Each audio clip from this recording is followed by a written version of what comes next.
ಇವಾಗ ಕುಮಾರ್ ಅಂತ ಕಿಸಾನ್ ಘಟಕದ ತಾಲೂಕು ಅಧ್ಯಕ್ಷರು, ಕಾಂಗ್ರೆಸ್ ಕಿಸಾನ್ ಘಟಕದ ತಾಲೂಕು ಅಧ್ಯಕ್ಷರು.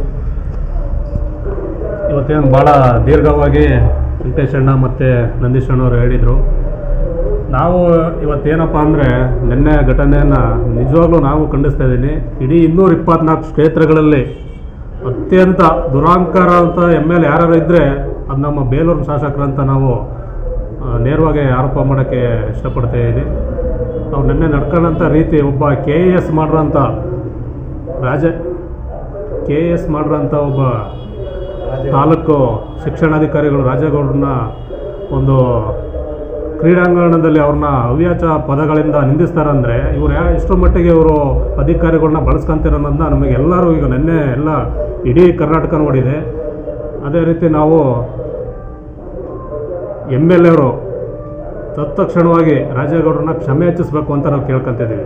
ಅವ್ರೇನೇ ಕರೆದ್ರೂ ಅವ್ರಿಗೊಂದು ಸುಪ್ರೀಂ ಇದೆ, ತಾಲೂಕಲ್ಲಿ ಸುಪ್ರೀಂ ಹೌದು, ಹಂಗಂತ ಎಲ್ಲಿ ಬೇಕಲ್ಲ ಅವ್ರನ್ನ ಯಾವ ಥರ ಬೇಕು ಯಾವ ಥರ ಬಳಸ್ಕೊಳಕ್ಕೆ ಅವರು ಇದೇನಲ್ಲ. ಅವರು ನೇರವಾಗಿ ಕರೆದು ಅವ್ರ ಚೇಂಬರ್ಗೋ ಎಲ್ಲ ಅವ್ರು ಕರೆದು ವಾರ್ನಿಂಗ್ ಕೊಡ್ಬೋದಿತ್ತು. ಅವರು ಅದೆಲ್ಲ ಸಭೆಯಲ್ಲಿ ನಿಂತ್ಕೊಂಡು, ಸಭೆಯಲ್ಲಿ ಅನ್ನೋಕ್ಕಿಂತಲೂ ಸ್ಟೂಡೆಂಟ್ ಇದ್ದಾರೆ ಅಲ್ಲಿ. ಇವರು ಮಕ್ಕಳಿಗೆ ಏನು ಮಾರ್ಗದರ್ಶನ ಕೊಡ್ತಾರೆ ಇವರು ಫ್ಯೂಚರು ಮಕ್ಕಳಿಗೆ. ಇವರು ಆ ಥರ ಭಾಳ ಕೆಟ್ಟದಾಗ ಮಾತಾಡ್ತಾರೆ ಅಂದಾಗ ಇವರು ವಿದ್ಯಾರ್ಥಿಗಳ ಬಗ್ಗೆ ಇವರು ಒಲವೇ ಇಲ್ಲ, ಚೂರು ಕಾಳಜಿ ಇಲ್ಲ. ಇಷ್ಟನ್ನ ಹೇಳಕ್ಕೆ ಇಷ್ಟಪಡ್ತಾ ಇದ್ದೀನಿ. ಸರ್ಕಾರ ಇಟ್ಕೊಂಡು ನಾವು ಸುಮ್ಮನೆ ಕೂರಲ್ಲ. ನಾವು ನಿನ್ನೆ ನಡೆದಂಥ ಘಟನೆಯನ್ನು ನಾವು ವಿಡಿಯೋನ ಶಿಕ್ಷಣ ಸಚಿವರಿಗೆ ಶೇರ್ ಮಾಡೋದ್ರ ಮೂಲಕ ರಾಜೇಗೌಡರ ಪರವಾಗಿ ನಾವು ನಿಲ್ಲಂತ ವ್ಯವಸ್ಥೆ ಮಾಡ್ತೀವಿ. ಯಾಕಂದರೆ ಕಳೆದ ಬಾರಿಗೆ SLC ರಿಸಲ್ಟಿಗೆ ನೀವು ಈ ಸಲ ರಿಸಲ್ಟಿಗೂ ನೋಡಿ ಭಾಳ ವೇರಿಯೇಷನ್ ಇದೆ. ಮನುಷ್ಯ ಏನೋ ಒಂಥರ ಚೇಂಜಸ್ ಮಾಡಿದ್ದಾರೆ. ಅದು ನಾವು KDPL ಅವ್ರನ್ನ ಅಪ್ರಿಷಿಯೇಟ್ ಮಾಡಿದ್ದೀವಿ.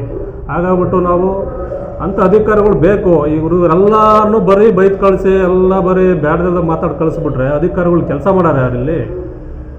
ತಾಲೂಕು ಅಭಿವೃದ್ಧಿ ಆಗಲ್ಲ. ಇವರ ಒಂದು ಇದು ನಿರ್ಲಕ್ಷ್ಯದಿಂದ ಮತ್ತೆ ಬೇಲೂರು ತಾಲೂಕು ಯಥಾಸ್ಥಿತಿ ಹಾಳಾಗೋಗುತ್ತೆ.